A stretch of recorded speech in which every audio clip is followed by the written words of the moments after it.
Hello, hello, ladies and gentlemen. We are here for the first ANZ Cup of the year 2018, and I'm joined by the wonderful Dilly for this one. We've woken Hey. you up incredibly early, I understand. It's like 4 a.m. over there, right? Yeah, it's 4 a.m. right now. It's nice and early. Yeah, Got well, a got a we're gonna have interesting day ahead of us. we're gonna have an interesting day ahead of us. That's what I was gonna say. We have some pretty incredible teams. I think we've got 9 teams left in the competition, including the 2017 team, of course, that made it to BlizzCon, formerly known as Blank Esports. We got Gronks, who I know are a big fan favorite. They almost took down Sea and qualified themselves in 2016, and then we've got a few other teams like Mad Dog, and we can dive into that a little bit. Obviously, we'll be seeing those games very shortly. The way we're going to have the format for this one is we're not going to watch all of the games, but we're going to bring the best games. And then when it comes to the final 4 teams, obviously the top 3 teams are the ones that qualify to the APAC region. We're going to be making sure to have all those series. So definitely stay tuned for that. And it's a pretty interesting one this year, right? Because last year, I think you casted over some of it, Dilly. ANZ only had the 1 cup, but now we're heading over Yeah. to 4 cups to qualify to APAC. Yeah, exactly. So I like the format for all the regions now. It feels like every region is a lot more competitive. I mean, before it felt like even in other scenes like Australia, you'd have one dominant team, or even in Latin America, it was kind of the same thing. Right now, there's I could say like 3 to 4 teams that are pretty competitive, even on just the regular NA ladder. All fighting against rank one teams that are doing well in the North American Cups too. So I feel like the competition is a lot better now than it was in the past. Yeah, and I mean, yeah, like you say, like a lot of these teams do play in that North America region. You've got Gronks, who are obviously a bit of a fan favorite, I think, for a lot of people, but also Unitas Gold, who are formerly Blank Esports, that made it to BlizzCon last year. I think both of those teams just have one roster swap since we saw them at the regionals. And then Yeah. obviously Mad Dogs, like the new one coming in as the number 1 seed. Talk to me a little about their team, because they have Yosuke, right, who played at NA regionals last year.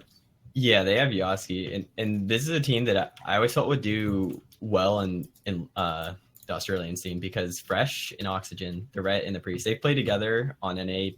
Just playing in Australia in general for God, it's probably since Miss Pandaren, and they've always gotten ranked one together. They've always done really well, but I don't think they ever had an Australian hunter to play with, and there was always Yaski. But Yaski always played with American players. He had played with Casca, who is now my teammate in the North American scene the previous year with Vanguards, and now it seems that he's playing with them, and I think that's a really, really good advantage for that team. I mean, you have 3 really top tier rank one players, and all of them are on that same region, so I think they'll be definitely a team to look out for. Yeah, that's really interesting because Yosuke is like he was kind of like the missing piece to the puzzle for that team, right? Like you have Fresh Right. on the Rep Garden who made it to the regionals last year, and then Mhm. obviously Yosuke played with Casca, who, like you say, is your teammate now. So I guess it worked out quite nicely for you as well. But Yeah, yeah, that's exactly. definitely going to be a team to watch. And then let's talk a little bit about Gronks as well. Then, for those who aren't so familiar with them, of course, they played in the 2016 North America, well, Americas at the time regionals, and they came Hmm. fourth when there was 3 BlizzCon spots, right? They narrowly lost 3-2 to Sea. It was an incredibly close series, and they're basically the same team. They're back competing this year, and they brought in Yeah, Ira on that Elemental Shaman. So what do you expect to come out of these guys? I think that they'll do really well. I know that they've been playing their RPS a lot and they've done well. And that was the comp that they did really well with at the very beginning of Legion in that 2016 regionals.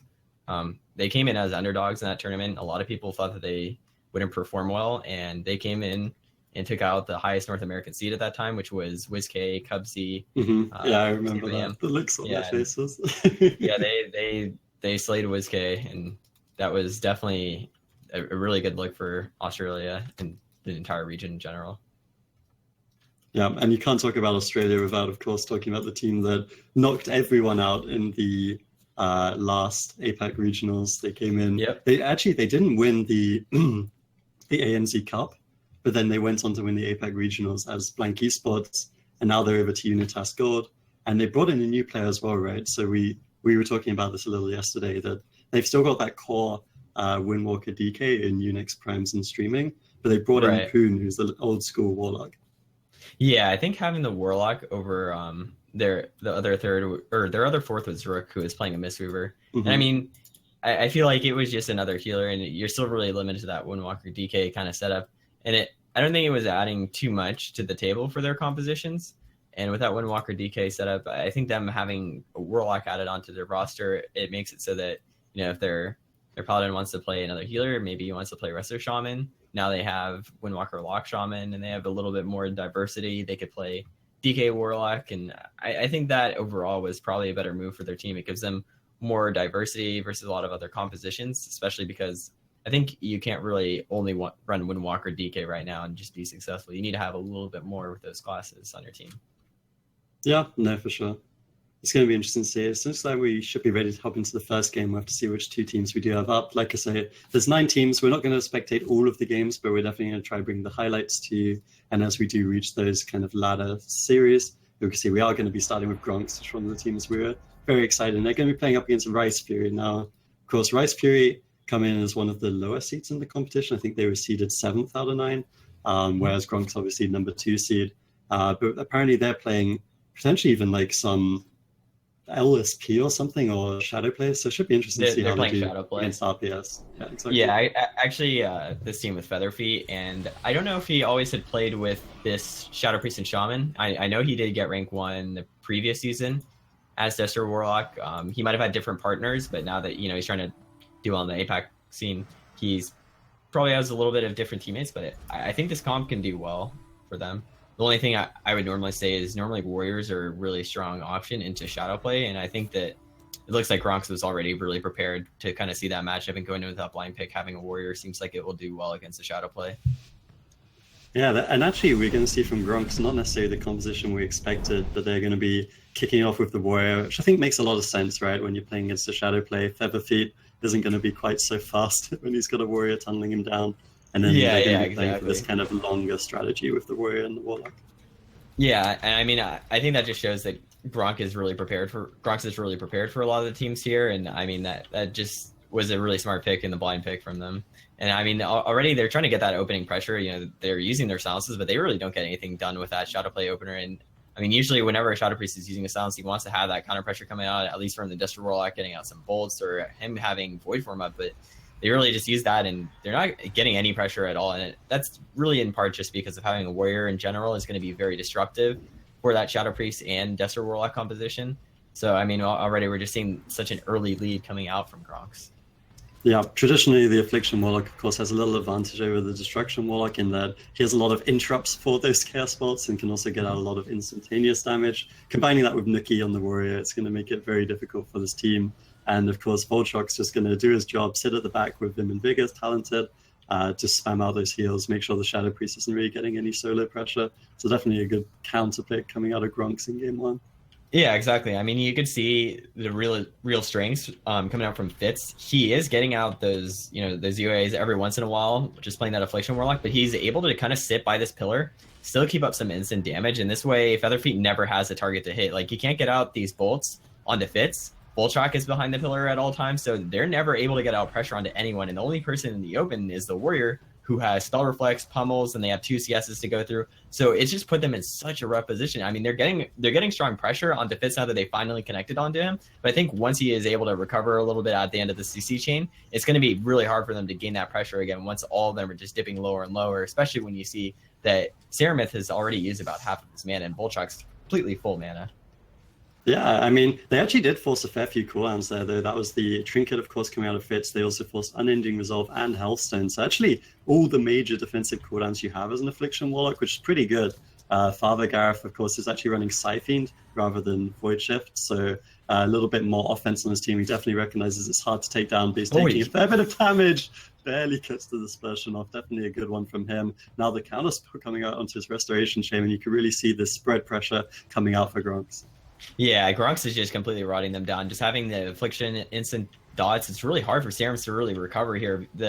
Without the Shadow Priest being able to really, get out VTs onto every target, it becomes a lot squishier, especially with a Warrior sitting on him with that Mortal Strike effect. And you can just see how much Ceramith is struggling to keep his team alive. I mean, they're trying to get out that pressure there, and they did get some out on Fitz earlier, like we saw, forcing those defensive cooldowns. But I feel like that's a situation where Fitz was just playing offensive because he could. And as soon as he knows he's in trouble, I don't think he's ever going to put himself in a position that he can die again, even though he doesn't have those cooldowns up. He just knows he can play offensive with them. And already, Father Gareth could just go down right here. I mean, he has nothing left, no dispersion and no swap. They still have the Spirit Link. The Ascendance is used by Samus. He's trying to keep them top, but there's a full Warrior Fear, and he's playing that Relentless talent, so he's not going to be able to come out. Tries to top his team off, but he still has Stormbolt. There's so much CC going out onto him. But Father Gareth doing a great job just barely being able to stay alive without them having to use any of those major Shaman cooldowns. They still have that wall available to them. They still have the Spirit Link Totem. So saving those in that window is really good for them considering how much CC they had. Yeah, and definitely one of the challenges that you do have to be aware of as the WLD in this matchup is you have to attack one person, right? Like the Siphene actually forces you to pay attention to the Shadow Priest, whereas you also want to pay attention to the Destruction Warlock. So they do need to be a little careful when they push in because of this crowd control. We see double coil silence actually triggered there by Volshock as well. So definitely have to play alert, but like you were saying, Dilly, if they just do not make those mistakes, they deny all of that damage, they will win the attrition game, and you can see the mana really dropping down here for Saramis. He's really struggling. Right. I mean, I think that's the advantage. Like there's times they're going to get stuff force, and that's from them being really aggressive. But like really, once that's happened, you just know, okay. I mean, I just had to be a little bit careful here, and you have plenty of time to react. And them just having this really, really great pick in the opener, that I think this has put Featherfeet's team in a really bad spot. And I love the pick from Gronks, just doing that over RPS. I feel like that could have been a lot easier for them to beat with that Shadow Play. Now you just see so much pressure going on the Father Gareth, and he's that full lock on Saramis. I don't think he's going to have enough time to get that link off. He does get it off just barely, but I mean, this entire team is rotting, and I don't think they can last much longer. Saramis has almost no mana, and there's no cooldowns left. We're getting closer and closer to that dampening timer, and once that happens, I feel like he's just never going to be able to recover. There's no counter pressure left. I mean, Featherfeet's already super low without wall up, and he's just not hopping at all. I mean, Saramis is just struggling. He's sweating bullets here.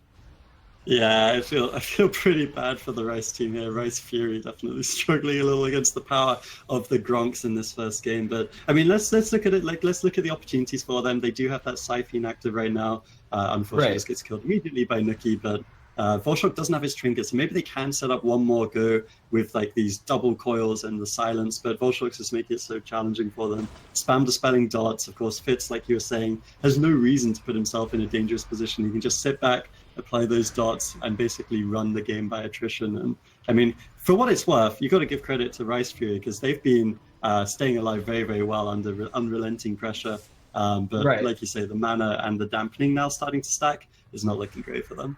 I was actually impressed. I mean, there's been a lot of times where I really thought he was going to have to use that link there, and he did hold on to it at, really good times. And they're doing a great job stabilizing themselves, like you said. I'm actually kind of curious. Maybe they could set up a window on Voltron at some point, potentially just riding off of, maybe him getting a UA dispel, getting positioned just from that Horrify, and maybe following it up with a Fear, and just having that one random window opening Voltron in such a position that they can swap onto him, because I feel like that's probably going to be the target that they have to pressure. I feel like Fitz is going to have so much mobility as that UA Warlock that I feel like they're not going to really be able to set up on him, and Voltron really is the kill target.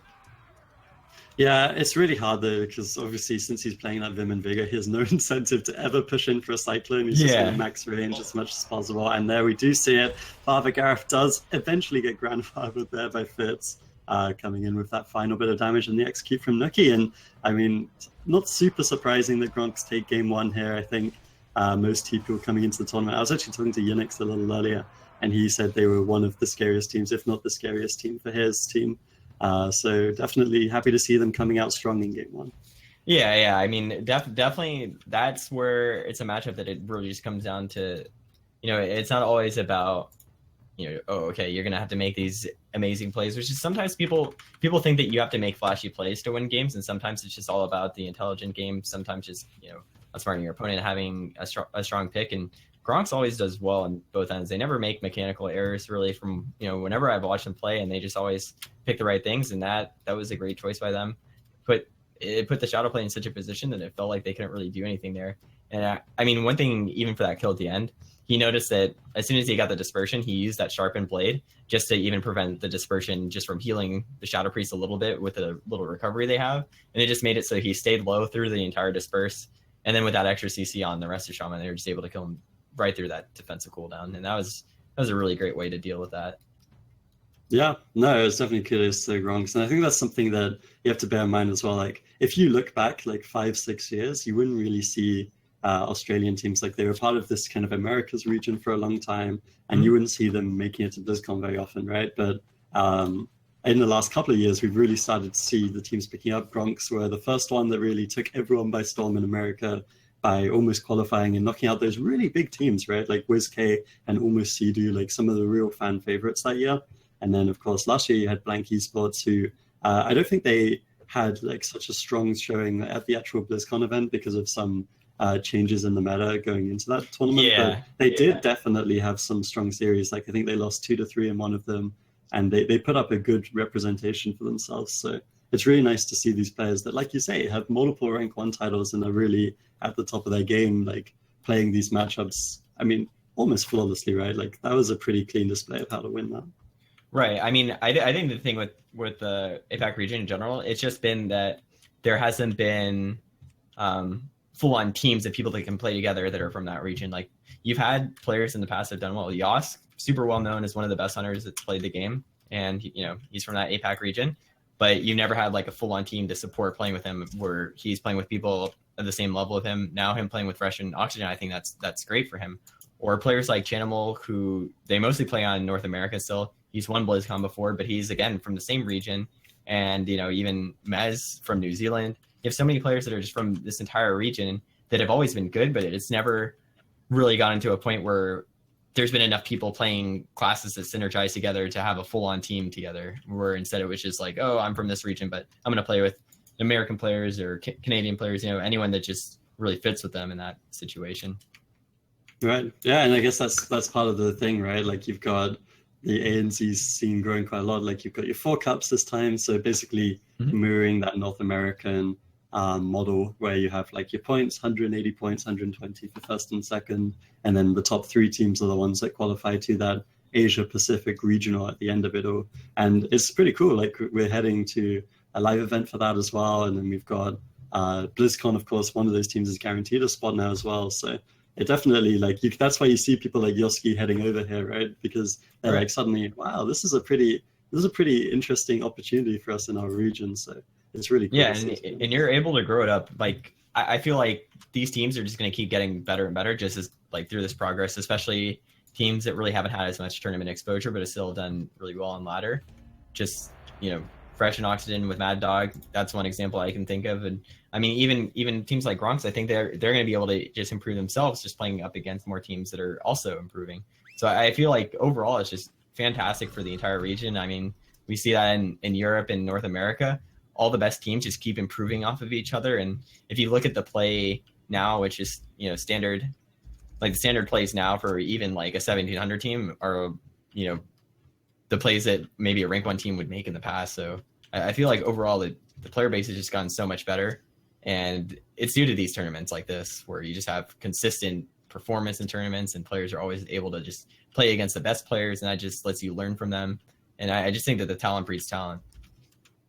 Yeah, no, exactly. I think when you have this growth, this extra competition, it does matter a lot. But we do see we have the map choice and the composition lock-ins from both sides. Of course, map choice went in favor of Rice Fury. They chose ANZ Arena, and an interesting composition choice coming out as well from them. Gronk sticking with that WLD, the Druid, Warlock, and Warrior. But we actually see Sarim, who was playing the Restoration Shaman last game, has gone over to Elemental, and they brought in No Lid on the Hunter. So that's really interesting.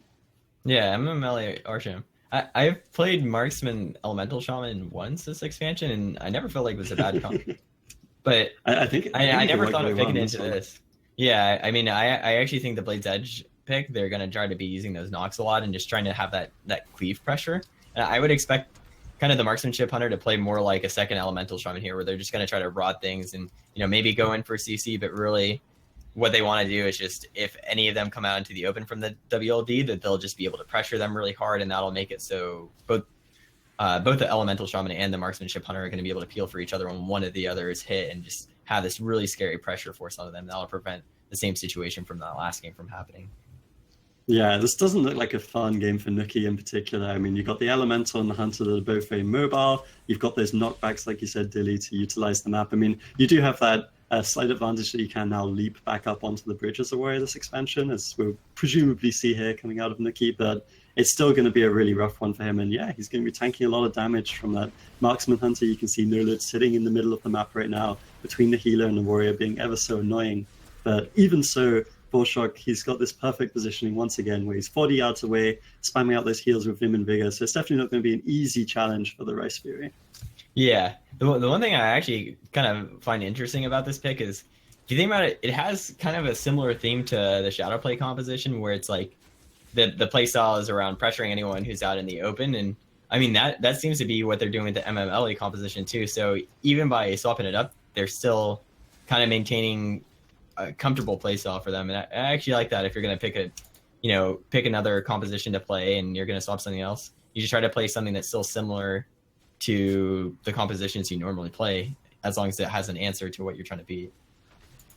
Yeah, no, for sure. And I think that's one of the other interesting things as well, right? Like Nux is playing warrior in this matchup, but he's traditionally known for that rogue. This team's known for their rogue pre-shaman normally. So Fitz and Nuki or Nux are basically playing alt classes in this one, and they're still looking so dominant and so well rehearsed in this matchup Right. here. And it's an odd ball that's coming out of Fire Nukes, but so far it hasn't really been doing super good, or Rice Fury on the other side.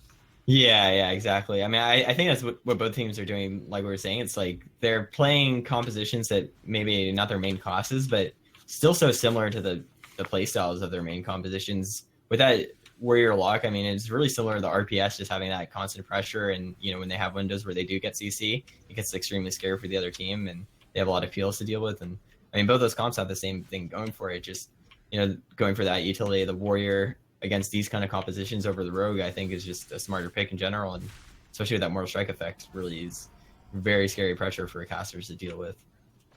Yeah, and I think we're starting to actually see that now. The Nuki or Nux there, he had to push back for a little bit of time because of the pressure that was coming out of Rice Fury. We saw the full trap land over onto Volshock, and he actually had to both use both his leap and his charge to kite away there from that situation. And because of that, of course, means he doesn't have the mobility now to reconnect over onto his targets. And that's kind of the win condition for this team here. They have that huge range damage. They've chosen a big open space in the middle of this map as well. But equally, Fitz is just doing so much work. Even when Nux was out of the picture there for a while, he still was able to keep up all this pressure. And you can see Nola dropping low, big bag sack as well, which is a fantastic, amazing name, by the way. Is also struggling to keep his team up. And once again, the mana definitely in favor. They're getting a lot of pressure down now onto Nuki. He is getting chunked here. I mean, he is getting to this point where it's getting a lot harder for them to live. And I feel like they have a lot more pressure with this Marksman Ellie Shaman comp than they did with the Shadow Priest Restoration Shaman, or Shadow Priest Lock Restoration Shaman. But it seems like they still have that hard time just kind of keeping each other alive, although the mana pools are a lot closer this game. So definitely seems like a better pick. What I'm kind of interested in is if the Restoration Shaman, Big Bad Sack, could have played Disc Priest instead, because I feel like Disc Priest would have actually been perfect in this map too, especially with them using the knocks on Blade's Edge. Because you could have the Marksman knock, the Ellie knock, and the Hunter knock too, or sorry, Marksman disc and the Ellie knock, and that would be just living hell for Nuki, especially when dealing with Strength of Soul as well from the Disc Priest. And I feel like that extra pressure would have been a lot better for them. But I mean, they still seem to be getting so much more offensive pressure on Volchok's team. They're getting a lot more even mana, and they have a lot of a solid game plan here. Feels like. Yeah, no, I mean, a lot of it's going to come down to comfort. Of course, you have to bear in mind those knockback DRs as well, diminishing returns. But it's interesting to see how the matchup's played out so far, because honestly, as you can see, Nux, once again, he's really struggling to connect to his target, and Volchok's actually starting to lose out on mana here. So Rice Fury, who of course are actually on the left of your screen rather than Gronks, are definitely looking pretty good in this one right now. And it would be a big upset if they were able to pull this off, especially with a composition like this. Like I mean, you were saying, Dilly, it's something you've played maybe once in an expansion, but it's really not a common composition, so it's well handcrafted by this team if they are able to pull this off. Yeah. When I had played this composition, it felt really good if I fought some melee comps. It's very well good against some stuff, but yeah. Like I fought a Rat Paladin on this map playing that composition, and he did not have any fun at all, because all three of those knocks they don't DR with each other when it's like the Hunter knock is used. No, let it go so low. Yeah, he almost gets chunked. Okay, he gets chunked through his heal. I think he Too used it many into the sharpened executes. blade. Yeah, he was half HP. He got topped a little bit, and he used his heal. And I think they still had extra cooldowns left. I mean, I don't think they expected to get chunked there, but I think just getting the sharpened blade right as he used that exhilaration ended up just completely killing him there, and he just vaporized. It was pretty interesting to see. I want to see what that number was, because Nooks had a couple of opportunities to execute there, and of course the way it works now is you really start to build up those stacks, and he really chunked him at the end of that one. So Nooks securing the game. It looked like it was going pretty good for Rice Fury. They had a lot of Fury, but Feather Feet not in the game. Perhaps flew off just a little bit, and Gronks there able to pull that one off. Now I believe all our series at the start of this tournament are going to be best of 5, so we are still, of course, looking for that 3 wins for a team to progress in the bracket. Gronks, though, 2-0 up with that one. And I mean, like we were saying earlier, that really is the map choice you want to be running as Ellie Hunter. So it's going to be interesting to see what they do now that Blaze Edge is out of the picture. Yeah, I feel like that was the comp for it to do well, just because something with the Marksman Hunter knock doesn't DR with the other knocks, because it's just kind of buggy or something. So that's why that comp kind of works. Let's just say it's like Hunter privilege, right? Yep, exactly. Marksman Hunter privilege. I mean, I feel like they had an interesting pick. It just seems really hard for them to actually really get too much pressure against that WLD. I like them to swap to something different. I feel like a cleave style composition can do really well into that WLD instead of having another kind of caster slow pace game. It seems really hard for them to actually really do anything to punish them, because I mean the warrior can just do whatever he wants, as well as the affliction more. Like it's like Gronks almost has control of both of these games. They look really, really comfortable going into them. So I'd like to see, something they can actually kind of punish that playstyle and force Gronks to maybe have to switch it up a little bit, maybe having to go back more towards their comfort pick of RPS, which I feel could maybe have better peels for, one of those really aggressive all-in cleaves. So let's talk a little bit about Rice Fury then, since of course we know Gronks, we know what their strengths are. So far out of Rice Fury, we've seen Father Gareth playing the Shadow Priest. That game, of course, we saw Sakudi going over to the Elemental, and we obviously know Featherfeed is like one of probably the most known player on this team, and he plays the Destruction Warlock. So what do you think about like running something where you drop the Shadow Priest maybe and you head over to, for example, Destro Elemental or something? Do you think that could work for them? Destro, I don't know. I mean, I feel like it still runs into that same issue with the Warrior, where it's like the Warrior's tanky, he can still kind of sit on one of them. He can get blown up on a map like Tolvaron though. So I feel like that could be a smart pick there, where they kind of drag the Warrior out into a bad spot. But again, when you think about the Affliction Warlock, it seems like really hard to pressure for any really caster, because he has a Reflect too. So you have a Warrior Reflect and the Affliction Reflect and the 2 interrupts. and then very short cooldown as well. Right. And the Druid can kind of position really well at almost all times to, keep his team safe. He's going to be able to get Barks off, get good Dispels off if he needs to. And I mean, it seems really hard for them to get that punish that they need to get. And okay, so it looks like they're going to go over that same comp pick here. I mean, this seems to be better than playing the Shadow play. So maybe they're just limited as alternative comps to play. And maybe it seems like they're a very caster-centric team, right? Like they're running Elementals, Shadow Priests, Hunters, and Destruction Warlocks, what we've seen from them. But yeah, they are going to be taking us to Tolvaron Arena, like you were saying. Not too surprising. And the same comps have been locked in on both sides. The Hunter's name is my name backwards. Oh, wow. That's actually true. That's a 4 a.m. thing to notice. It's like, you know what that reminds me of? It reminds me of the mind-blown Radapai thing from the spring finals, if you remember. Oh yeah, the pirate. Yeah, pirate. It's that level of mind-blowing. Yeah, exactly. Well, we're into game 3. Gronks, of course, 1 game away from securing the series, moving into that upper side of the semifinals. So that would be, of course, securing them a top 3 finish, I believe, in the tournament at least, which is obviously where you want to be. But of course, we've got Rice Fury. Had a close game with this composition last time around, and they've got another big map to play with here. Yeah, I mean, I thought they were doing well. I didn't expect the game to end there. I mean, just getting that really well-timed sharpen from Nuki onto the Hunter right when he uses Exhilaration, just let him just get chunked there. He took so much damage to that one moment. He was able to just get him in an execute range, couldn't get himself topped. And I mean, once that happens, you're just dead to an Arms Warrior for a year in that range. I mean, they are trying to get that early pressure, but Nuki just responded super quickly to that Hunter's true shot. He immediately disarms it, storm bolts the Hunter, just peels him as much as he can, and doing a really good job of shutting down that offensive cooldown, because that's going to be really important when dealing with this Marksman Ellie composition. That's the one you have to be scared of when the Hunter pops his true shot. And Nuki just responding that absolutely beautifully and just getting that offensive pressure on Anala, trying to punish him as much as possible for when he is trying to be out in that open and get that offensive pressure on the enemy team.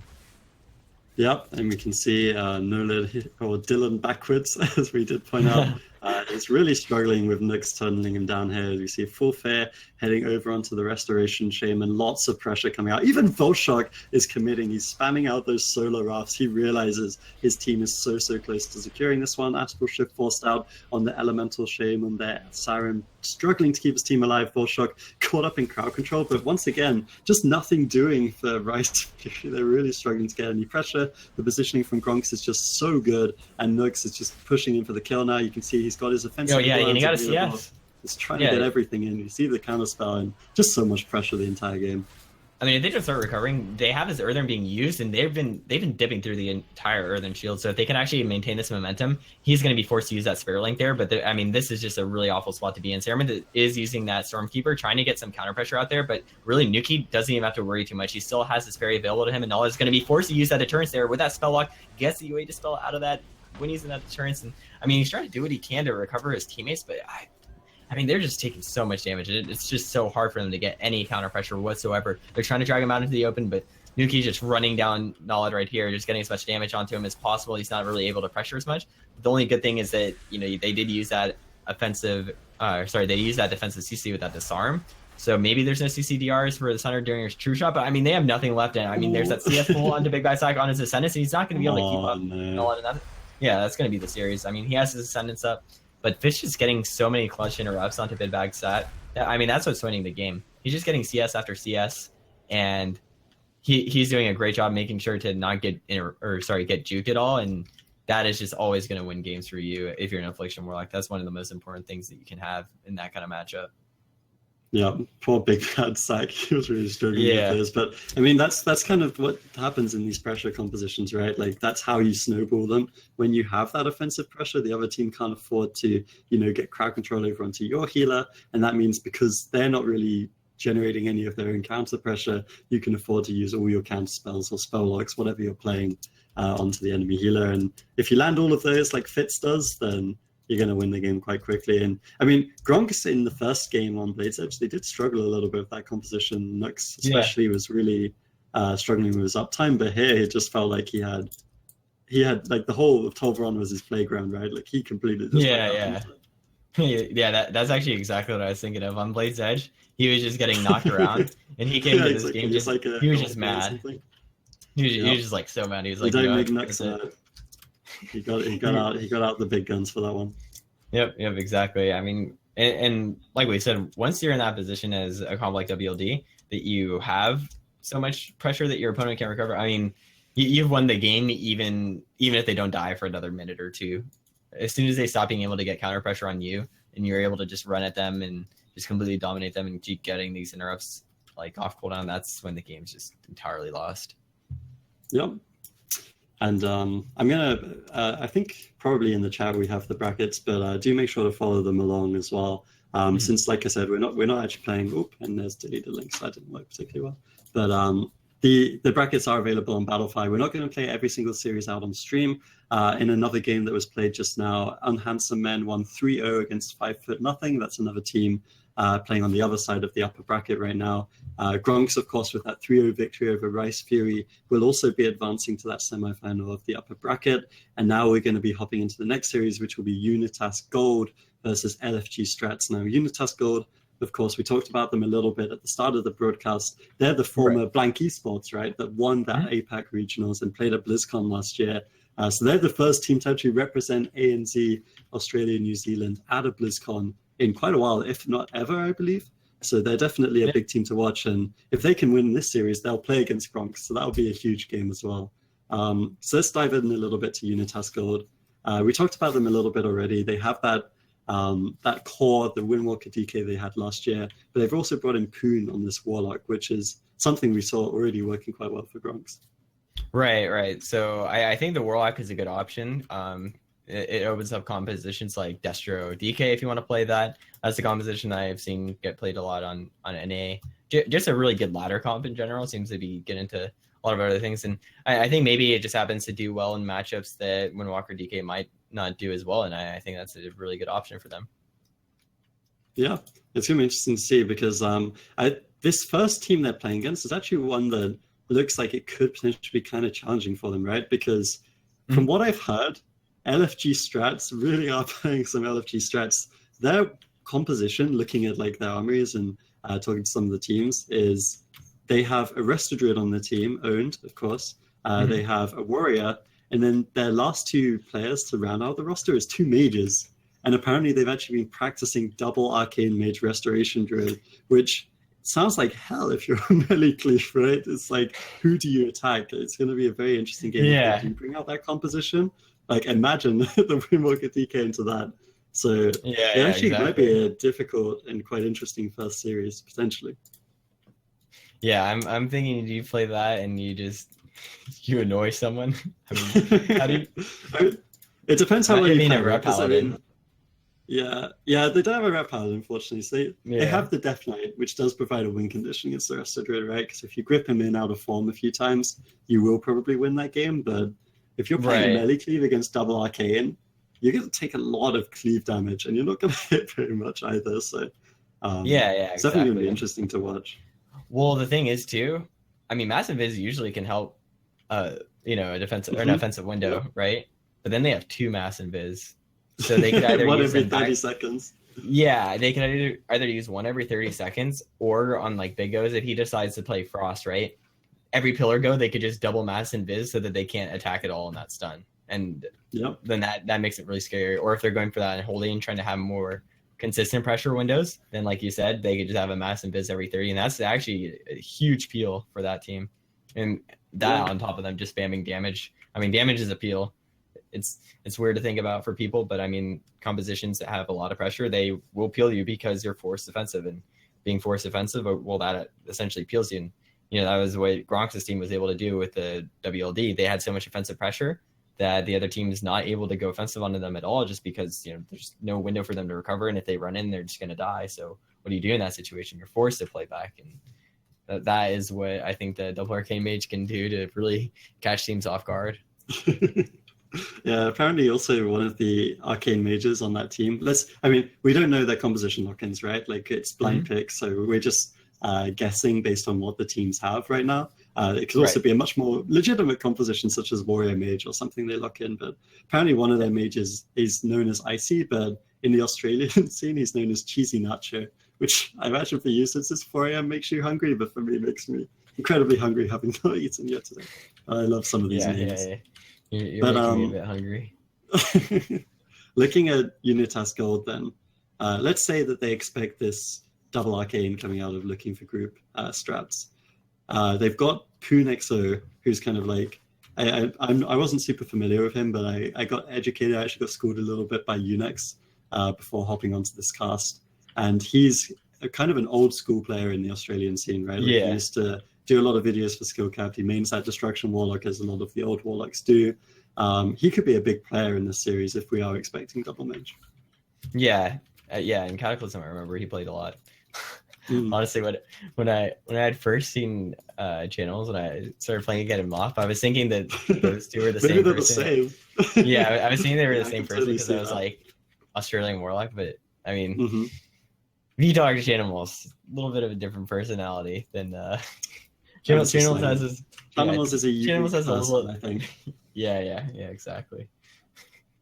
Yeah, fun fact, I actually share a birthday with Channels, and every single year since we first met 4 years ago, we've shared it via Skype, and it's a beautiful moment every single time, you know? Yeah, I know. It's something you share with a person, right? But that's one of the great things about meeting some of these guys. You've got people like Channels who are completely different to the others, but we are ready to hop into the game. Of course, ANZ Arena is the first one.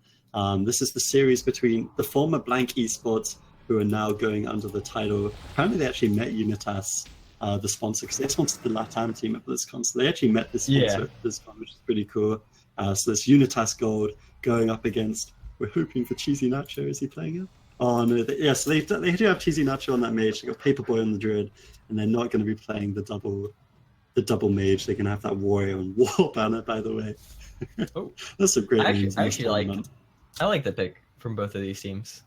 Mm. I actually was expecting them to play the Windwalker Lockstrom, and I was thinking that was going to be the main thing that they're going to try to play now that, in that BlizzCon meta when their team had qualified right before BlizzCon, Windwalker DK was super powerful in the meta. Everyone was playing it all the time, and it fell out of flavor a little bit. And if I was to look at the roster, the Warlock I thought was a great addition for opening up this comp in particular. I think it can do really well, especially against compositions like, really mage teams. I think it can do pretty well against. So I like them picking that, especially into this warrior mage composition. So I really just like that pick in general.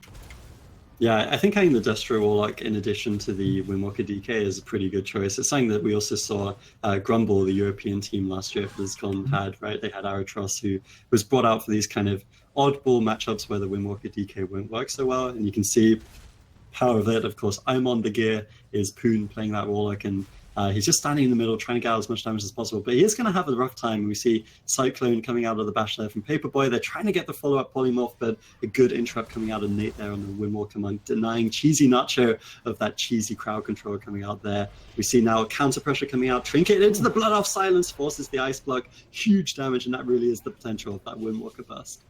Yeah, that's one thing that seems to help them a lot. So I've seen this matchup a little bit before, with it being Holy Paladin instead of a Resto Druid, and the Holy Paladin allows a lot more guaranteed goes, and especially in situations like that, the mage wouldn't have had a block there, and also you have these windows where the Paladin gives the mage a bop and the Windwalker can't stop it if they've gotten the Warlock CS, but here they don't really have that option. So there's times where that Warrior Fire Mage composition can get really scary pressure onto the Destro Warlock, but now they also are really scary defensively just by not having a Paladin really help them on any of those goes, and they've already used that major Fire Mage defensive cooldown there, and that's a huge risk for them at this point.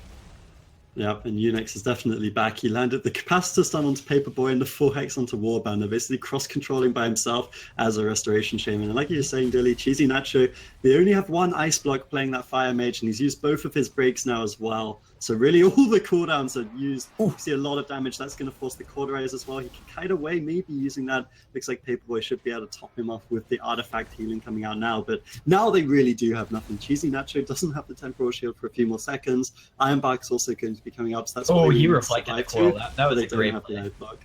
He got the double coil. He tried to get it onto Warbanner and Cheesy Nacho, but Warbanner actually reflected the coil onto Poon, so that way he actually wasn't able to get the setup onto Cheesy Nacho during that coil. And I actually think that that's going to help him stay alive. Now they can rotate the Temporal Shield and the Ironbark a little bit, and I love that he did use that block before without having to use his Cauterize. And I mean, he could stay alive for a while, even though he's not as strong defensively, just as long as they're getting that good rotation here. And if you actually notice, Unix is going for a really early drink here, and he's got almost full mana, and this is going to let him go for a window where he kind of goes in and spams those purges, especially with the Destro Lock not able to get that much pressure out here, and he got full CS. He is going to be in a little bit of trouble here. Gets that wall off. Ooh, super scary HP. Gets it at around 20% HP. He's going to top himself off, and now the pressure's back on a Cheesy Nacho. They have that Iron Mark and Temp Shield. Going to get himself topped off, but I mean, it's going so back and forth between both of these teams. I really like that Unix got that really smart drink, though, and that was something that I think both teams don't really notice was happening too much. Yeah, I actually think both teams sat down for a drink there because Paperboy also regens a full mana bar there.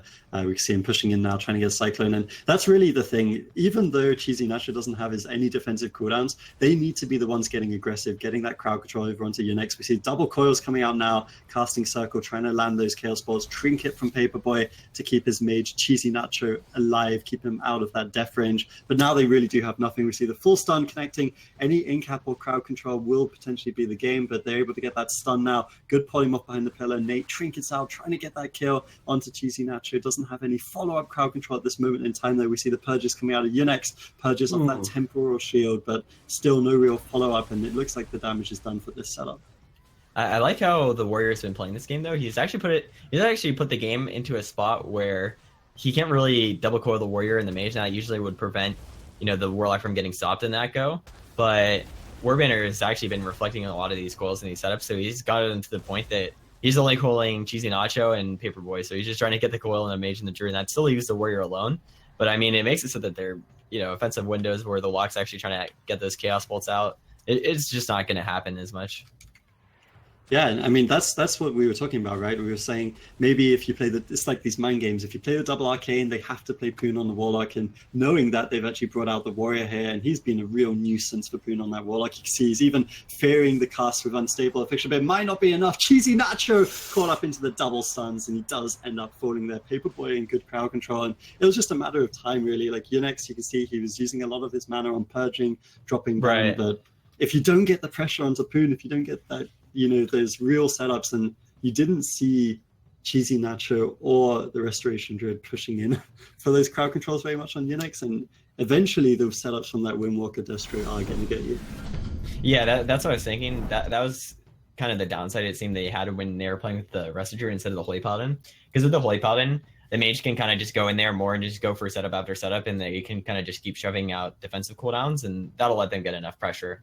And in this situation, they were forced to block really early, and that made it so that even though they were able to get that really scary Fire Mage Warrior damage onto the Destro Lock, which we already saw was really hard for Unix to heal through, they just weren't able to stay in offensively enough. And I mean, at the end, it was so close for them. They had the Iron Bark coming right back up, but he got feared, didn't think it was going to go off, I think, and didn't get the pre-bark on it. And I think getting an Iron Bark off would have allowed just that 10 more seconds to get a nice block back up. But I mean, I think it was pretty well played from both sides. I think if they have Holy Paladin available to them, they maybe would try to swap to that.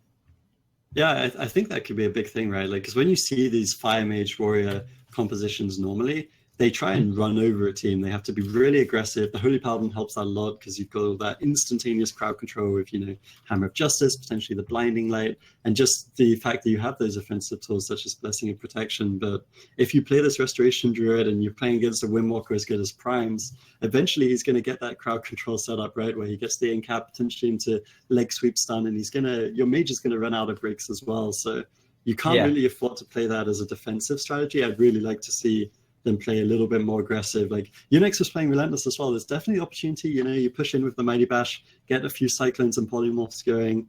You just have to play it very well because, of course, Primes and Poon are going to be counter pressuring you a lot. Like Destruction Warlock and Windwalker are very scary. Right. And I think that issue is that the Fire Mage isn't really able to just sit there and cast as much because he was so scared early on by being forced to block. And I mean, that's the ideal situation is if he can be in a situation where he can just cast and they're forced to interrupt him, then the Resto Druid is able to do what he wants. And that's something that will happen with that Holy Paladin in those situations. The Fire Mage knows he can play aggressively enough. They have to use kicks on him. Then the Holy Paladin doesn't have to worry about Warlock kicks.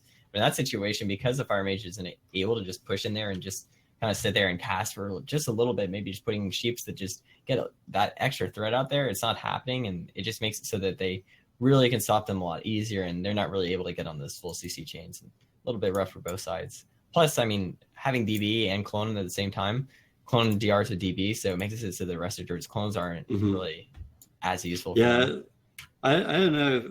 It's been a long time since I've seen Warrior Mage Druid being a strong composition. I think Warrior Mage Paladin definitely adds a lot more with that Paladin. You can even run with damage against a composition like this. I think Melee Wings could be an option, that Avenging Crusader, just to add even more pressure. And you really have to exploit Poon on the Destruction Warlock.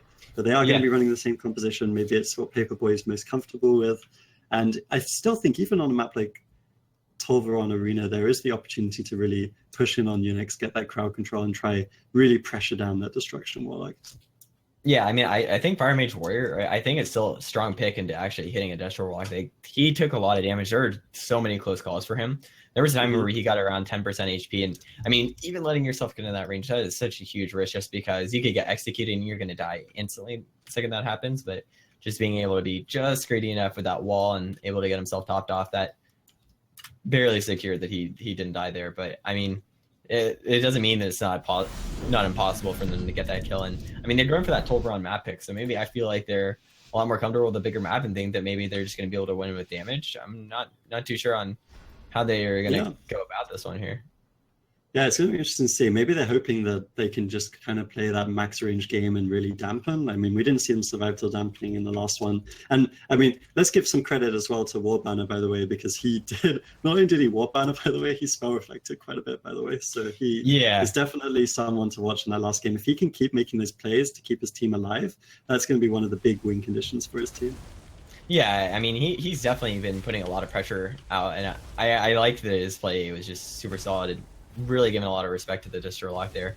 I mean, when you're in that situation where you see the Destro lock just not even bothered to try cooling you because you're always just pre-reflecting, I mean, that's when you know you're a good warrior. That's right? when you've won the mind game, right? Yeah, exactly. Yep, exactly. The juice coming out now. I like this double leg sweep coming out right here. Yeah, that's pretty good. But we see a trinket from Chasey Nacho, respects that. Fair DR onto Paperboy. It's not going to force too much, though. That's actually the power of playing human. Which is something we haven't talked about too much on that mage. It means against these Windwalkers, you have 2 trinkets essentially for these stun setups. And as long as you have a couple of blinks available or temporal shield, that's normally enough to keep you alive in these games. Yeah. And I really like how they were just able to get these good setups. So Nate just doing a really good job of being able to open onto them and just getting a lot of pressure on a Cheesy Nacho here, who still doesn't have that temp shield. But the thing that I like here is he's actually been able to hold on to his ice block a lot longer this game.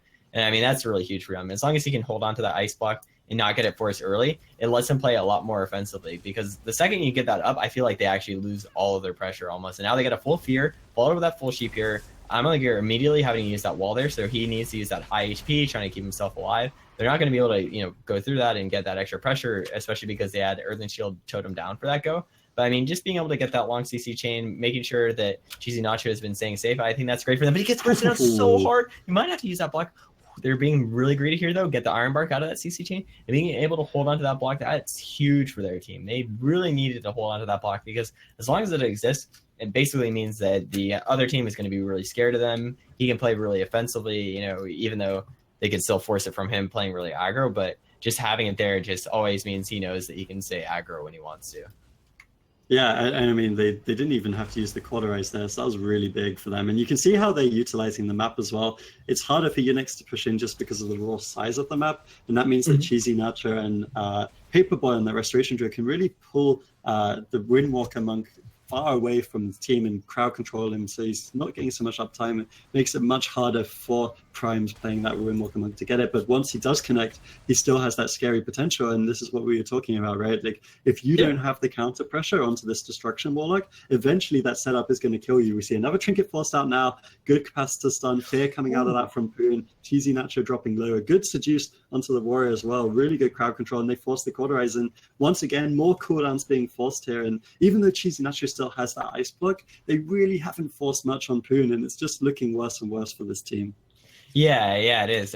I'm actually pretty interested, though. It really seems like they picked Tolveron for this really defensive style because he's been able to live at about 20% HP and just hold on to that Cauterize so many times. So many goes he's gotten very low, and he's just been able to know, okay, I'm going to live in this go just because I can maybe root the monk behind a pillar and then just blink away, or I could just use the long range of the map to separate them, or catch him in a sheep behind a pillar, which wasn't able to have him on ANZ Arena. So, I mean, it seems like they really were prepared for this style defensively, and I'm kind of curious if you wanted to play like this, why not just play Arcane? Because with Arcane, you can kind of just have that play style where you're not really going for too many sheeps, having a little bit more instant damage, and he could even kite the Windwalker a little bit better that way. So I'm kind of interested to see is what the thought process is there, because maybe it works out better for them that way. Yeah, especially with the Restoration Druid, because I mean, I totally get that you might feel a bit more confident having the Dragon's Breath as an extra utility to peel yourself, but it does DR just on diminishing returns with that Cyclone, so definitely going to hurt them a little bit. One of the things that I do want to point out, because we haven't talked about it too much, is even though we see this, there's a huge Chaos Spotlands there. Yeah. Even though we see this super defensive gameplay coming out as Cheesy Nacho will have to Ice Block here, even despite that, Poon is using the Imp rather than his counterspell pet. So he's not actually got any counterspells for the crowd control coming out on next. Rather, he's focusing on just dispelling crowd control from his own healer. So whenever they do eventually push in for this, the polymorphs here, he's just able to dispel half of those. You see Ring of Frost onto Unix, dispelled there immediately by Poon. And because of that, he's able to play even more aggressively. Warbanner, by the way, is doing a good job of locking him down, but at some point he's going to get out of Chaos Spot and Cheesy Nacho will die. He doesn't have Ice Block anymore either. Yeah. I actually thought that was an interesting choice for him to play that Imp Dispel. I mean, I guess he's going like with the belief that, okay, well, the Fire Mage is just going to get the polymorph off no matter what, so why don't I just play Imp Dispel?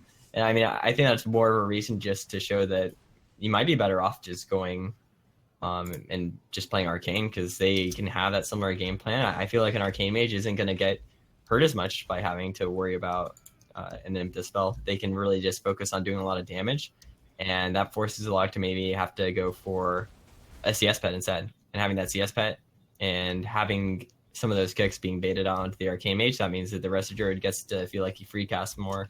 I mean, obviously he's still able to do that in this match, but I just feel like that puts a little bit more pressure onto the enemy team, just having more things to worry about. Right now, they just need to kind of worry about not dying. They got that Touch of Death go last time that forced that Ice Block, and they have Touch of Death coming up in about 20 seconds. So I feel like that's the window that we're going to see where Cheesy Nacho is going to be really scared, especially because he has no trinkets left right now. So if he doesn't get a pre-temp shield when that comes up, and he's not going to have time for it, he had to use his temp shield right now, and Touch of Death's up in 10 seconds. So there's going to be a lot of pressure going out of Cheesy Nacho. Even right now, things are kind of slow. I think this is when things get extremely scary right now. They have a lot of pressure coming very soon.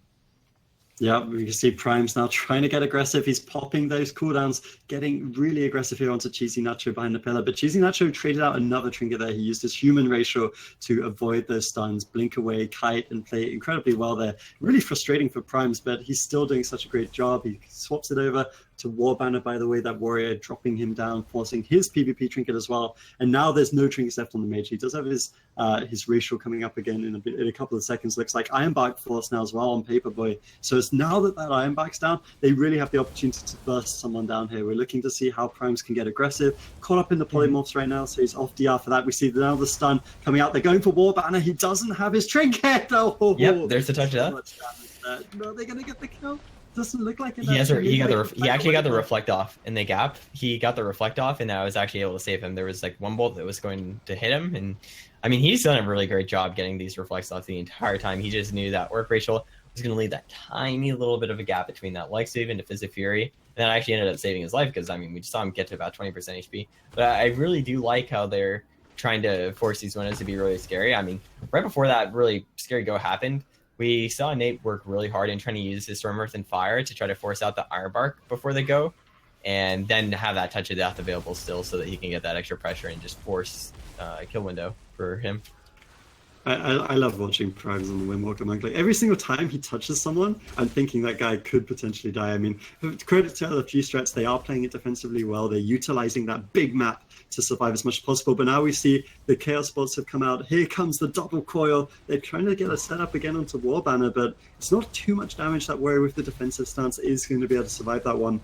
Now they swap it up over onto Cheesy Nacho. This is the offensive cooldowns from Primes. Do they have the crowd control for Paperboy, though? Doesn't look like it. No incap coming out. He's able to kite away. Even holds onto the Iron Bark there. So actually, this is looking pretty good. And let's look at that dampening timer. 22% healing reduction. That's where the Destruction Warlock really starts to struggle. And this map is starting to pay off for LFG strats. That LFG strat looking pretty good here. But Warbanner, by the way, still without any trinkets now, could be a big opening for Primes once again, who has that Touch of Death coming up ever so soon.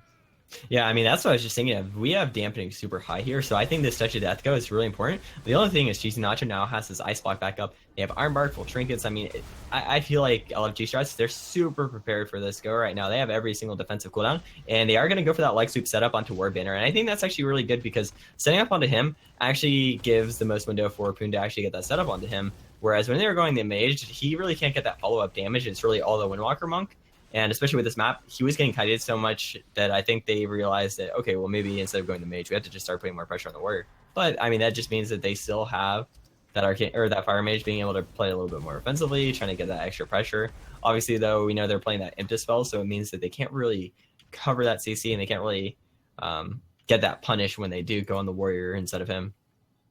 Yeah, I don't know what happened just there, if that was a misclick or something, but just off the corner of your screen, you saw Unix actually press his Spirit Link there which was a little interesting. Maybe he's trying to preemptively do it on the crowd control, but it doesn't matter. You can see they're just pushing in. They have the Windwalker Monk pushing in, of course, Temp Shield, but if the dampening is not able to heal too much, there's no Iron Bark either, and more Banner Low also dropping low. This is looking worse and worse for the team. We see offensive Korans. Touch of Death is active right now on Cheesy Nacho. He doesn't have a kick for this. He's going to have to Ice Block. And he has the Stormwrecker Fire up, and now he still has that extra.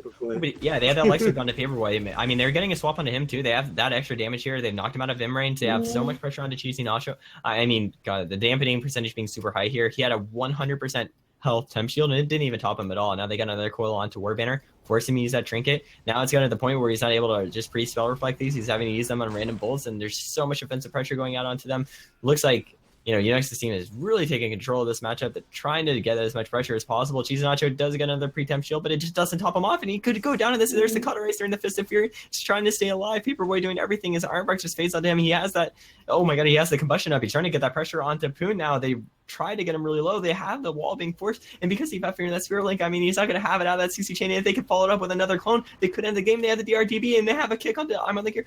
I mean, they're trying to die. They do kill him. Oh no, dude, that's gonna feel bad, man, for Unix. So it's such a hard-fought game for them, but I mean, for what's worth, it might not have been a mispress. It might have been like a preemptive attempt to do it on an incoming Cyclone or something like this, and they are going to play this out. They have the Windwalker. Of course, there's no Ice Block. We're at 38% dampening, but it's definitely an unlikely one here. We see the polymorphs coming out. Just feels like they've been doing all game, and I mean, they did use Tolvaron very well in this game. Yeah, they did. I actually, that is an interesting strategy. You don't see Warrior Fire Mage and think that you're going to actually dampen your opponent to win. I see Warrior Fire Mage, and I expect them to go in there and try to gas pedal someone and try to just get a really early win. And dragging game to 35% dampening and taking the kill, especially against a team like this one.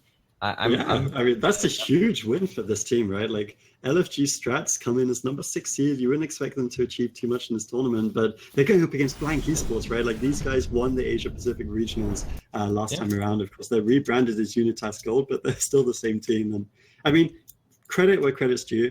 Unitas Gold rather did play that game out pretty good the entire time. But you can't afford little mistakes at that level, and I mean, you got to be a little bit critical of that Spirit Link there. It's something that did hurt them, and I mean, let's still look at it overall though. They won game 1, which means they now will have the counter pick going into game 3. I actually don't. Which moment do you mean? At the end of the game? Very end. Yeah. I honestly don't think he would have even been able to get up. I mean, it was bad he used it, but I actually don't think he had a gap because right off the clone he immediately got DB'd. And then he just died in the DB, right? So there wasn't actually the time to get the link off. Yeah, potentially. Yeah, I mean, it's so he can always say that excuse in Skype, right? So I mean, he could say, "No, it didn't matter. It didn't matter. I didn't know." Yeah. Oh well. But so let's look at the next game now. Of course, so Tolvaron is by far and away the best map for that strategy when you're playing the Restoration Druid and the Fire Mage. So that's now out the picture. That's the biggest map. And of course, if you're Blank Esports or now Unitas Gold playing on that team, you've got streaming who could come in on the Death Knight potentially, right? And because we talked about how powerful that warrior is into the Destruction Warlock, it could be interesting to see if once that warrior's locked in, they do go over to that Death Knight Windwalker, which of course was what they saw such success with last year. I actually think that could be a good pick for them, or maybe they stay with that same composition on a smaller map because we saw they were able to win on that grand.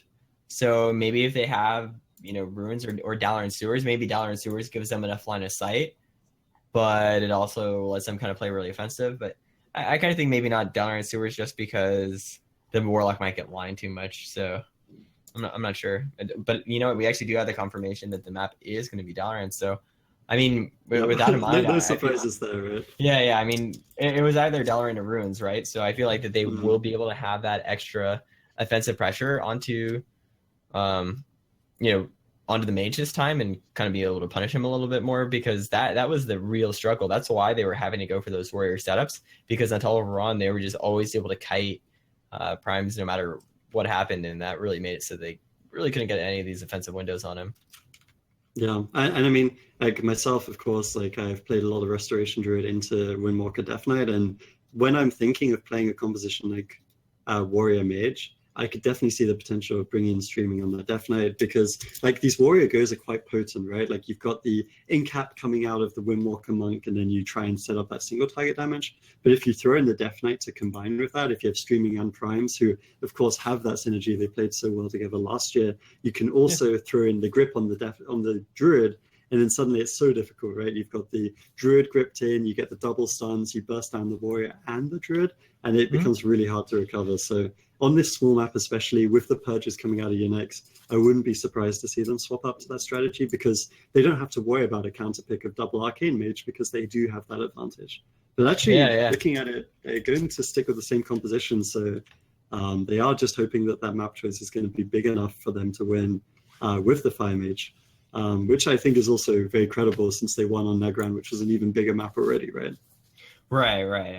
I think that was just a really smart pick from them. You know, I do like that Unix has picked up Resto Shaman, though, because I actually think at BlizzCon, I don't think he had played it all, right? He had only played Holy Paladin at that point, so I like him practicing it here, because that also could have been something that was a benefit for them anyways at that time, of just having Resto Shaman and Walker DK instead of Holy Paladin.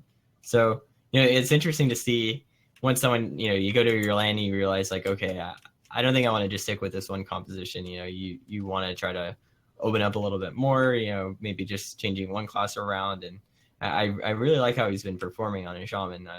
I mean, obviously, we saw that link there, but otherwise he has done a really good job managing his mana and getting good cheers, interrupts, doing what he has to do, really. You know what we need to do, Dilly, for this competition, I think? One of the things that's been very cool for the NA in Europe regions, but it's cool, but it's also not so cool, is that we haven't been able to see these characters' live names in such a while. So we need to have a contest, and maybe we could introduce this to some other people to see what is the best name. Because I think Warbanner, by the way, is definitely one of my contenders right now, but Cheesy Nacho has definitely got my taste, I think, for right now.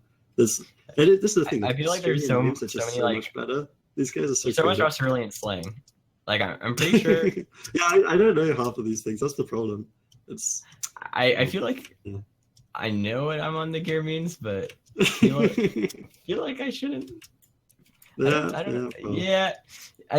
don't know. Like, you can't tell sometimes if it's just Australian slang or if it's just. I mean, they're just trying to make you think that it is too. Because I don't know. I think someone was just really hungry when they made that mage, I think. Yeah, the cheesy nacho. Yeah, exactly. I mean, maybe cheesy nacho means that. Maybe it means something. All the takeouts are closed at like 2 a.m. or something, and you're gonna make your mage because mage is pretty good right now, and then you're just like, well, cheesy nacho, I guess. I could definitely see that.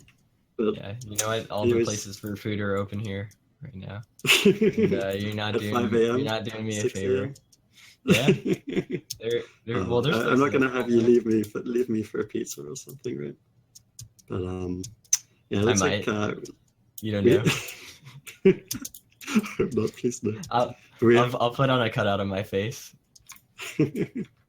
So we got Dalaran Siras.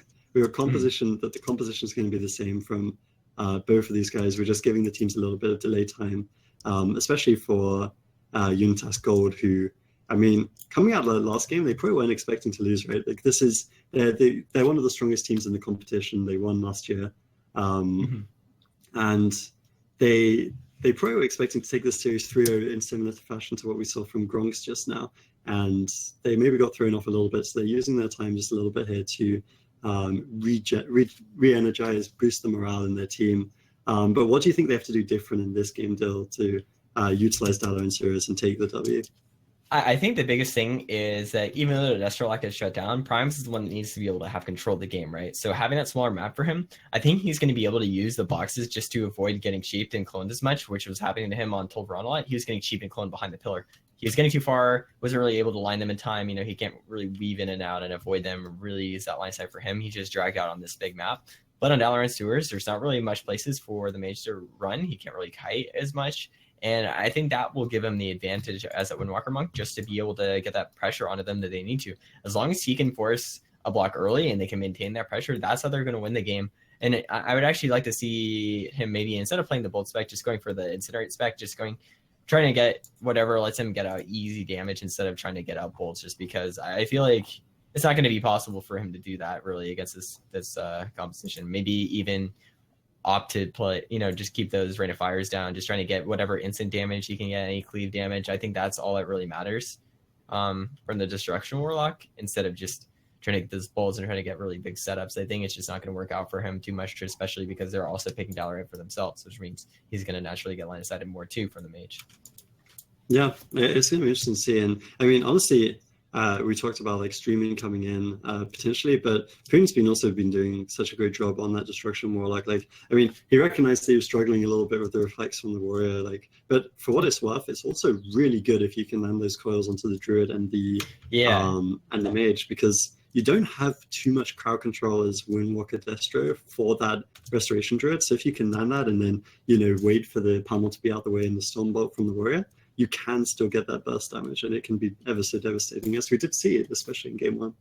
Yeah, because like you said, I mean, it is hard for them to get that CC. The only CC we've seen was, the occasional, they'll be able to get an in-cap fear. They'll be able to catch him with something. Or sometimes they're using those seduces, but they did a great job of stopping. They actually use the cats as well from Unix quite often.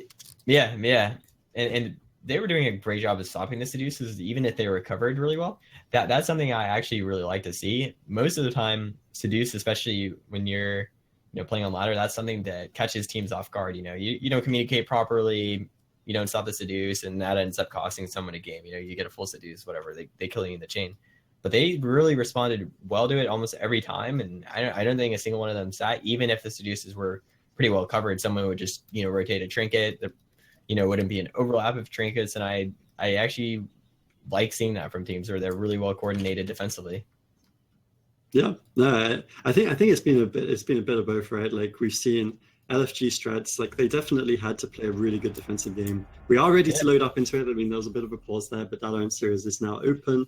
We'll get confirmation of those compositions momentarily. But I mean, like we were saying, LFG strats had an incredibly good defensive game. Granted, it was their map choice, but they still played it so well to survive that long. Like, 30% dampening is not easy feat against such a strong opposition. But you got to give credit as well to the offense coming out of Unitas, because Poon was landing those great coils, but also Unix. On those offensive pushes, he was purging, he was getting our lava bursts, and even more crucially, he was landing capacitor stuns onto Paperboy, as well as hexes, even onto the warrior sometimes to cover his warlock. So this team is really on the same page, and we'll have to see if Dalaran series is going to be a small enough map for them to convert that into a 2-1 advantage.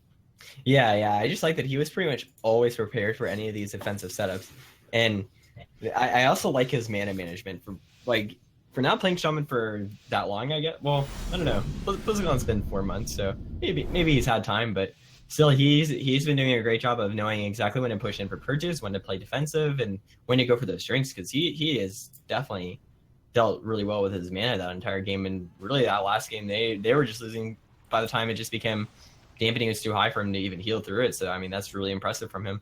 Now, they open up with that DB sheep immediately, and, I mean, just having that sit full there, I'm not sure if he just decides to let that sit, or they might have actually covered the DB sheep with a Nova so that it couldn't actually dispel it, because that's that full there, and I don't think he would have just made that mistake.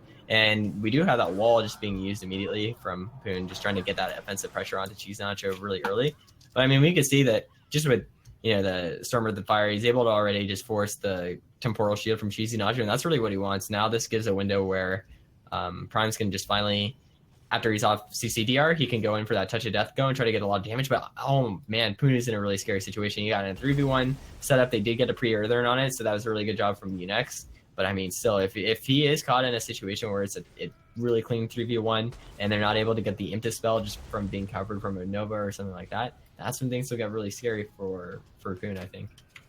Yeah, but they have to be careful. If they're stacking up for these double leg sweeps, it's going to be disastrous for them. We see Unix pushing in, getting up to those purges. But like you said, the Warrior just doing such a good job of denying Poon from getting involved in these setups. The Fire Mage able to kite away there, Cheesy Nacho out of line of sight. Ooh. So they weren't able to force the Ice Block. Now we see the Bash coming out, but a pre-coil on the setup coming out of Poon. Huge play there. They're still able to land a Polymorph, but gets dispelled instantly onto Unix. Should be able to get out some heals. We see the DR Cyclone, though, forcing the Healthstone out. I think that was actually sharpened there by Warbanner as well. So I'm on the gear, definitely dropping a few cooldowns here, and we have to see if they can get offensive on the small map, because, I mean, honestly, there's been more counter pressure coming out of LFG strats, and this is what we wanted to see from them, a little bit more offense in the other games. Yeah, and it's really interesting. That last setup, Poon actually decided to use the succubus to seduce the warrior, and that's something people don't really do too often, but I actually think that makes a lot of sense for him to actually try to use that on the warrior, because the warrior's the one who's almost always stopping you on your go as the warlock, right? So why not just seduce him instead? Because anytime he got to seduce anyways, he was always instantly stopping it. And I actually think if they get setups like that where they cover the warrior, if they stun the druid or the mage or both of them at the same time in line of sight of Poon, he's going to be able to get out so much damage onto them. So I actually think that's really interesting to see. I like that little creative strategy choice. And that's also something you expect from a veteran like Poon, right? Like, he's not one of these new people who just logs the class and is like, hey, I need to crowd control the healer and attack the DPS. He's really like this veteran guy. He knows how to keep himself alive in these situations. And sometimes, that does mean using some of those slightly longer cooldown crowd controls over onto the DPS so that you can free cast out that damage. And he was the one that preemptively peeled that setup as well. He got the double coils on the Stormbolt into Mighty Bash there. But I think one of the big themes for me so far this game has just been looking at the offensive plays. Actually, most of the time, it's been LFG strats that have been on the offense. We see Cheesy Nacho now dropping low, force the ice block there onto him. But that was, again, the wall coming out of I'm on the gear. And if they can get one more setup with crowd control into Unix, they're really going to be forcing those big cooldowns like Trinket and Spirit Link potentially. Yeah, the only issue is that because they just forced that block there, even though now Poon is in a lot of trouble, right? They have Touch of Death coming up in 9 seconds, so I actually think they'll be able to use that Touch of Death as counter pressure. They can use that now that Cheesy Nacho has no block. They can almost use that defensively and just use that. Oh, okay, you're trying to all in my Death Warlock. Well, you know what? I'm just going to Touch of Death and all in your mage and try to see if that out pressures you, and that makes it so that you can't end up killing him. Yeah, it's going to be interesting to see, because you can see Cheesy Nacho is completely respecting that. He's spamming out the polymorphs over there onto Primes, just trying to keep him away and playing max range. He doesn't actually have either of his PvP trinkets, I believe, right now either. So even though the rest of his team is getting really aggressive onto Poon, he is so terrified to push him, quite rightfully so. The only thing is, I just don't want to see him wait too long. They did get the temp here. Now that the temp's gone, I want to see him like double Storm Earth and Fire and just try to go for an all-in. I think he is trying to get out that Ironbark from Paperboy, but I honestly think maybe he shouldn't even just wait. Like, he should just, if he gets the Ironbark off, whatever, it happens, and just don't put yourself in a situation where you're just not using Touch of Death at all because you're trying to force those out.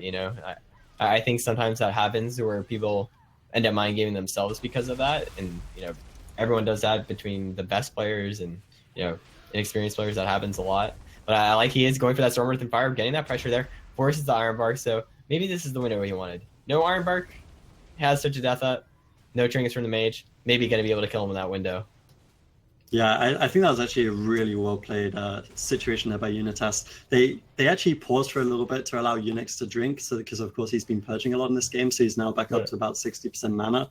And then they pushed in, they got the offense onto Cheesy Nacho, forced out his final trinket, although of course he's rotating since he's human, so he's got another one available, and that Ironbark from Paperboy. So now I'd really like to see, like you were saying, Dilly, next time they have those stun DRs, they have the leg sweep, they have the Fist of Fury, they should be pushing in, trying to get that kill onto Cheesy Nacho, but he respects that. He knows he's playing max range, trying to bait them onto the warrior, which is something we saw definitely in game 2, where they had that split focus, and it actually ended up losing them the game. They just didn't kill in enough time. We see now Cyclone overlap with the Ring of Frost, so no Dispel able to come out onto this crowd control. The second imp coming out there with the Succubus to deny any damage from the warrior. But once again, they haven't been able to get it. They get the Trinket Spirit Link there as well from Unix, and they're just not able to get offensive onto Cheesy Nacho at this point. They're trying to get it with Unix pushing in, but no crowd control coming out, and it's not looking good for the boys on the side of Unitas right now. Yeah, I mean, God, that was such a scary window. I really like when they actually end up covering these polymorphs, because the second that happens, he doesn't get the imp dispel on it. That's when there's been so much pressure being forced out. I mean, that's what happens there. He has one full sheep sit, especially Unix just playing that trinket, so that means that those CC chains are going to be extra long and forcing him to use that trinket link there. But I mean, if there's another CC chain like that happens, I think the game's absolutely over. They need to be very, very careful.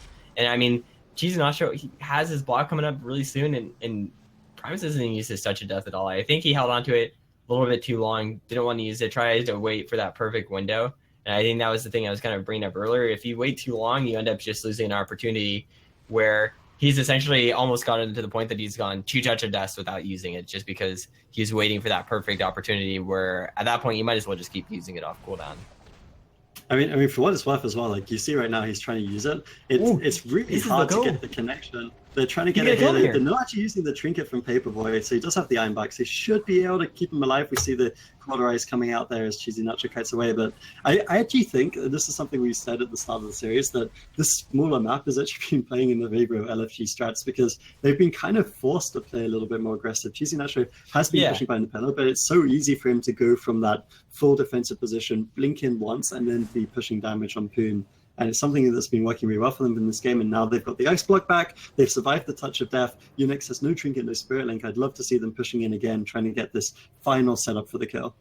Yeah, no, Cheesy Nacho and all of LFG strats, I mean, they came in here and, you know, I would probably list them as maybe more of underdogs, whereas, you know, no one really expected them to be doing this well. But I mean, I like how they've been playing this game. They've been showing that they can adapt to strats, you know, in between the game. Go offensive really fast, go defensive really fast, just do whatever they need to. And they are definitely giving a really hard time for Unitas at this point. They've been making them questioning a lot of their decisions, and I love the way, especially Warbanner has been playing. I mean, he had such amazing reflexing in the past couple of games that we've already seen. He's just been absolutely dominating. Yeah, we see there now they're starting to get aggressive. Paperboy pushed in there to try and get the crowd control into Unix and had to use his trinket as by consequence. He actually doesn't block. He doesn't have the cauterize, remember.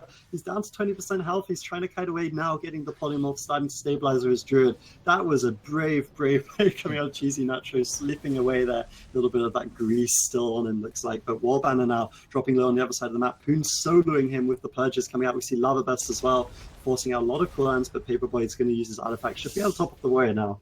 We've seen Trinket out on Paperboy, Cheesy Nacho has the ice block, and now it's the parry on Warbanner. So I wouldn't be surprised to see them swap over to the warrior a bit here, but he still has his trinket, and once again, it's that split focus, it's 25% dampening, and Unix is losing on mana, so you got to wonder if this strategy is working out for LFG strats. I mean, they could go 2-1 up in this series, and that would be crazy for the standings of things. Like, no one would have expected that coming in.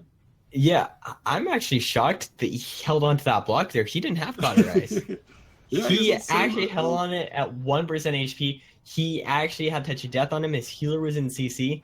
That is one brave Nacho. Yeah, it's a greasy Nacho. I was thinking a brave little toaster, Nacho. but then I remembered his name was Nacho. So, I mean, well, he did a good job in that one, and now let's see what he does with it, right? Because he has the ice block still. So now I'd love to see him pushing in. We can see once again that Succubus coming out. Poon has just been playing this so defensively, by the way. He's had almost no damage, I think, onto Cheesy Nacho in this game.